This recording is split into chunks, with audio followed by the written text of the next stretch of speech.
Sergeant Crix SLX grumbled as he peered through the observation window at the new batch of recruits stumbling into the Galactic Military Academy.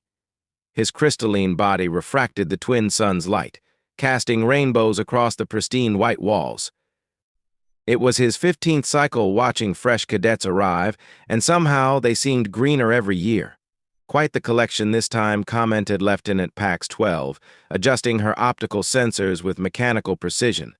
Her appendages whirred as she scanned the scene. 3 floatlings, 5 Zentari, and... oh no, Crix SLX's crystalline structure vibrated with irritation. What now? Administrative Officer Bubbles is having another membrane malfunction, Pax 12 replied. Below, a gelatinous mass Officer Bubbles oozed through the security checkpoint, leaving behind a trail of partially digested paperwork. His normally blue membrane flickered with neon orange, a clear sign of stress. Better him than Medical Officer Squish Commander Vex said, slithering onto the deck. Her scales shifted through shades of purple. That glitch from last cycle's graduation ceremony still isn't fixed. Remember when Squish tried organizing the medical bay by taste? Hard to forget Crix SLX rumbled. Half the medications ended up labeled tangy and spicy. As the officers watched the incoming recruits, Crix SLX noticed something unusual. Something feels different about this batch, he said, focusing all 3 of his eye stalks. You say that every cycle, Commander Vex chuckled, her scales rippling. And I'm usually right, he shot back, just as Officer Bubbles turned a shocking shade of purple. A moment later, the cause of the disturbance walked in Cadet Nina Valentine. Standing at regulation height in a perfectly pressed uniform, her presence was unnervingly commanding. Her brown eyes scanned the room with a predatory intensity, sending every alien survival instincts into overdrive. Sweet mother of quantum mechanics, Pax 12 muttered, her vocabulary glitching. That's a Deathworlder. What Vex's scales turned translucent with shock. The human Crix SLX explained, his crystalline form vibrating. From Earth. They drink molten beans and expose themselves to UV radiation for fun. Chaos erupted. The floatlings shot to the ceiling in panic. The Zentari formed a defensive circle, and Officer Bubbles split into 4 quivering parts. Nina, unfazed, produced quantum-stamped admission forms. Galactic Command approved my application 3 months ago, she said, her voice calm but terrifyingly authoritative. Well then, Crix SLX announced, descending to the entrance hall. Welcome to the Galactic Military Academy, Cadet Valentine. Try not to break anything or anyone. Her grin revealed just enough teeth to cause another Zentari to faint. No promises, she replied. Later, the recruits gathered for their first challenge anti-gravity adaptation. Crix SLX addressed them, his crystalline form gleaming. The current record for a first attempt is 3 minutes, 12 seconds. Most of you will be lucky to keep your breakfast inside. When Nina was called up, the other recruits gave her a wide berth. A Zentari whispered nervously, 3 credits she explodes. Without turning, Nina quipped, humans don't explode in 0G. Usually.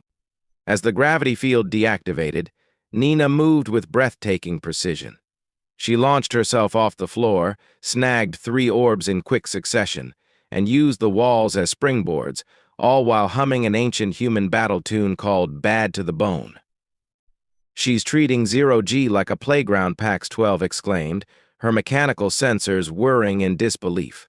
Her bone density readings are off the charts, Officer Bubbles gurgled, watching the monitors. By the end of her demonstration, Nina had shattered the Academy's 0G records, leaving the instructors and physics itself in awe. Crix SLX groaned. This is worse than different. This is unprecedented. Sergeant Crix SLX watched in disbelief as Cadet Nina Valentine navigated the anti-gravity chamber with impossible grace. While other recruits struggled with basic spatial orientation, Nina showed no signs of disorientation. 5 minutes passed. Then 10. By the 15-minute mark, she had arranged all the training orbs into a perfect double helix structure, rotating gracefully in the chamber's center. Permission to try something fun, Sergeant, she called, hanging upside down using her boot magnets. "Define fun, Crix SLX," replied warily. Nina's grin somehow wider despite zero-gravity defied logic. Ever heard of orbital mechanics? What followed was a spectacle that baffled the Academy's observers. Nina used momentum conservation to transform the chamber into what she called a kinetic art installation with orbs orbiting in complex patterns. From one angle, the arrangement spelled out humans were here. After 20 minutes, Crix SLX reactivated the gravity field. Nina landed lightly on her feet, grinning at the stunned audience. "Not even dizzy," she said cheerfully. "When does the hard stuff start?" Commander Vex turned to Crix SLX, her scales shifting to a shade of impressed dread. "We need stronger equipment." "No," Crix SLX muttered, watching Nina help a Zentari cadet to the medical bay. "We need stronger laws of physics." 3 days later, the combat simulation chamber underwent unprecedented safety inspections. Designed for holographic battle scenarios, the chamber had never been doubted until now. "It can handle this, right?" Commander Vex asked, her scales oscillating between anxious purples. "Of course," Lieutenant Pax 12 replied, though her vocabulary betrayed her uncertainty. "It's adaptable to any known species." Known species officer Bubbles interjected nervously. "Did you see what she did to the cafeteria replicator? She just wanted coffee, and it melted containment cups." The chamber doors slid open, and Nina entered in standard combat gear that somehow exuded battle readiness. Beginning standard combat assessment, the AI announced, initializing a moderate difficulty urban combat scenario. Most recruits took cautious, methodical approaches to the simulation. Nina, however, assessed the scene and smiled a reaction that sent shivers through her observers. "Why is she grinning?" Officer Bubbles murmured, splitting into nervous droplets. Nina leaped into action, turning the simulation into a parkour showcase. Using walls as springboards and street signs as vaulting poles, she navigated the course with such ingenuity that the AI began stuttering. Warning: unexpected movement patterns detected. "Recalibrating. She can't keep this up," Vex muttered. "She just did," Pax 12 chirped as Nina ricocheted off walls, eliminated targets mid-flight, and improvised weapons from holographic debris. Halfway through, Nina discovered she could exploit the physics engine itself. She created chain reactions that turned the simulation into a Rube Goldberg machine of destruction. The AI, overwhelmed, displayed a single error message: human exceeds logical parameters. When the simulation ended, Nina stood in the center, her score so high it made the Academy's mathematicians consider early retirement. "That was fun," she said brightly. "When do we get to the advanced courses?" Officer Bubbles had dissolved into a shapeless puddle. Commander Vex's scales settled on a color so unique it would later be named Terra Panic. Pax 12 whispered, "We need to redefine combat capable." "No," Crix SLX replied, watching Nina reset the chamber while explaining parkour to awestruck recruits. "We need to redefine possible." As the chamber's AI displayed a final message rewriting protocols. New category human chaos theory, the gauntlet loomed in the background 2 miles of the Academy's deadliest simulations. No one had ever completed it. Until now. "Own." Sergeant Crix SLX addressed the gathered cadets with a stern expression. "Most don't finish this course on their first attempt. Many don't finish it at all." Nina Valentine raised her hand. "Quick question, Sergeant. Are we allowed to improvise?" Every staff member in the room immediately shouted, "No." "Just checking," Nina replied, her grin wide enough to make Officer Bubbles sink halfway into the ground. The gauntlet began with variable gravity zones. Most cadets relied on advanced equipment to measure shifts and carefully planned their movements. Nina, however, ran straight through, effortlessly adjusting to the changes mid-stride as if playing hopscotch. "That's not how gravity works," Pax 12 protested as Nina transitioned from a 3G zone to a 0.5G zone, using the momentum to clear obstacles that required anti-grav gear for others. "Someone should tell her body that," Commander Vex muttered, her scales fading into an existential beige as the monitoring systems began to fail. The gravitational sensors displayed a defeated error message: subject ignores physics. Next came the toxic atmosphere zone. While others relied on breathing apparatus, Nina simply held her breath, jogging through as if it were a casual workout. The temperature variation section followed sub-zero cold into blistering heat. Nina breezed through, commenting, "This feels like Chicago in winter," and laughed her way through the heat, muttering, "Texas summers are worse." Her core temperature readings defied logic. PAX 12 announced, "She's completely ignoring environmental extremes. The monitors just gave up." The terrain adaptation section, with shifting ground and unstable platforms, was supposed to test reflexes and adaptability.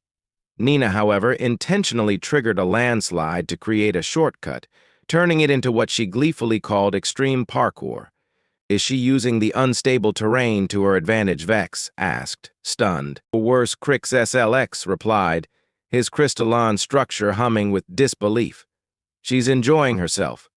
The course's AI grew increasingly desperate, issuing frantic warnings like "unexpected solution detected" and "please stop breaking physics." Nina's creative movements culminated in the sonic disruption field, designed to disorient with random frequency blasts. Instead of struggling, she sang Sweet Caroline at full volume, completely disrupting the system's calibration. "Did she just weaponize karaoke?" Officer Bubbles asked, his membrane quivering. The disruptors displayed an error: unexpected ba-ba. The final challenge, the impossible choice, was meant to force cadets to confront their limits. Nina took one look and burst out laughing. "What's so funny?" Crix SLX demanded. "You've clearly never heard of the Kobayashi Maru," Nina replied, grinning. In a display of sheer ingenuity, she turned safety protocols, a maintenance panel, and what she called the power of spite into a solution that defied the course's design. As she crossed the finish line, the monitoring system displayed human wins. Physics loses. Universe questions its choices. Nina jogged back to the starting line, barely sweating. The other cadets stared in silent awe, while the floatlings hovered near the ceiling in what could only be interpreted as respect. "That was fun," Nina said cheerfully. "But you might want to recalibrate the gravity zones in Section 3. Also, the heat field could use work. It's not even close to Texas summers." Officer Bubbles, now a trembling puddle, mumbled about early retirement. PAX 12 circuits emitted faint pops as she processed impossible data, and Vex's scales settled on a new color classified as bureaucratic panic. Cadet Valentine Crix SLX began, "Do you know why this course is called the Gauntlet?" "Because it's challenging," she suggested. "It's meant to be impossible to finish on the first try." Nina's grin widened. "Oh, that's cute. But you know what humans say about limits?" Crix SLX hesitated. "I'm afraid to ask.